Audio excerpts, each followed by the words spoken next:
Well, hello. Good afternoon, evening, ladies and gentlemen. This is Rafael, Tecnicantica.com, and it's Friday, and I wasn't planning on doing a video today, but I suppose I have nothing better to do, so I might as well do one. So, title of this video: the naughty tongue. I know it's a bit controversial, maybe. The tongue is a very naughty muscle. And I'm not gonna go into that shades of gray some of you might thinking of.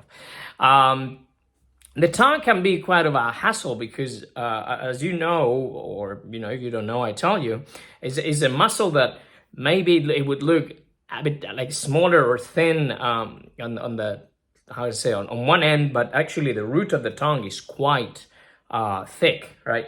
And we wouldn't like that to occlude basically the vocal passage. Now, so although we want to get the tongue out of the way most of the time, there's a moment in which we might some of us might have to pay attention to it, because it can help you. It can help you, for example, in the covering, during the covering, or even sopranos, when they go to their head voices and they need a bit more depth in their sounds, not necessarily covering, but exactly that's the idea of like opening a bit more the pharynx, as in verticality. Or even, for example, rock and roll singers, when they hit those massive, like I would say, head notes with these supported falsettos and stuff.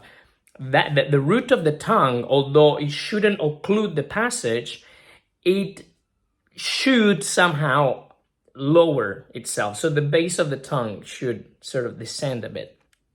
So I always explain this, and I linked it to the sort of the flying the kite kind of business, that you pull down. When I said pull down, as in I sort of vacuum, like aspire the sound, I'm also referring to the root of the tongue lowering itself, not the front, not doing weird things. And that's why, for example, you find some singers, and I'm gonna name them, why not? For example, Neil Shikov, or Jonas Kaufman, Placido Domingo, Dmitry Ovrostovsky.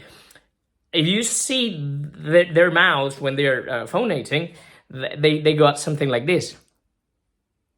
They pull back their tongues. What they're actually trying, to my mind, is to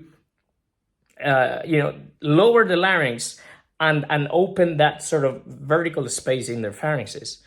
They might tell you a different story about it, but it makes total sense to me when they do that. I have also heard, and I could be wrong and mistaken, that in Lo Monaco's technique, Stanley, they also maneuver with these things. But hey, I don't like to talk about what I do not know. So basically, when I'm teaching and I tell my students about the tongue, I always tell them, okay, so you see that, I don't know the technical name of it, this line that divides your tongue, right in the base of it, at some point, when you have to, as the Italians say, make il giro della voce, right, to turn the voice or to cover, think about lowering that particular place, like let's say being convex, like this sort of motion right at the root of your tongue, and pull back. So if I am going to do an arpeggio, and I played right, for example, okay, and I want to go to that G, when I cover the voice, I will think, if I need it, that sometimes I might need it, that the base of my tongue, that tiny, place, it's going to go down, and thus creating this. La.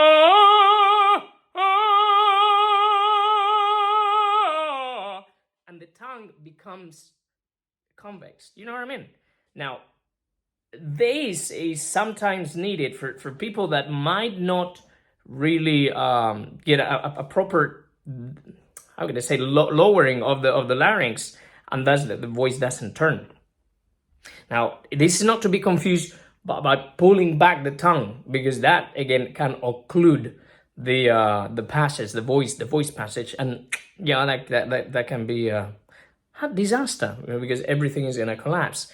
So the same way, I don't know. I mean, I could go higher, if I la.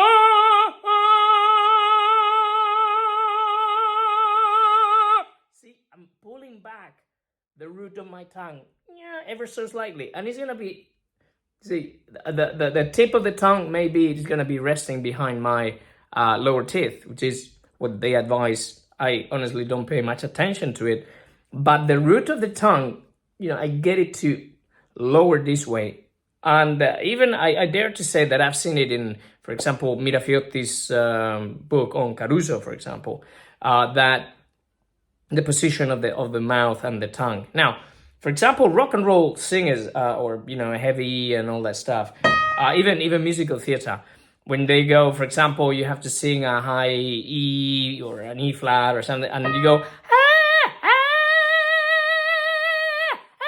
you gotta pull down that. See, then my uvula is going up. My larynx is not gonna obviously lower, because I'm producing this falsetto, and I don't need a low larynx sound, but this is gonna create that space that we so need. That's why if I have to go this high on this kind of sound, I would advise and I would advocate to actually play that, so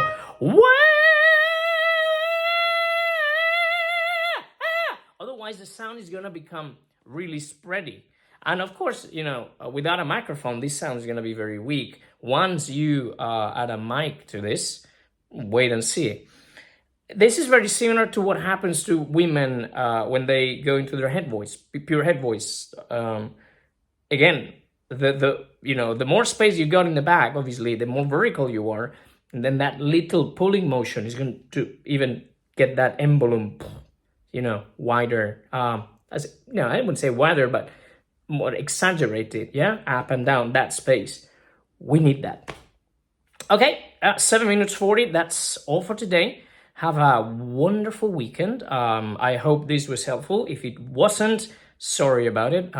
Do not watch it. If you like the content, like and subscribe. If you need any help, you know where to find me.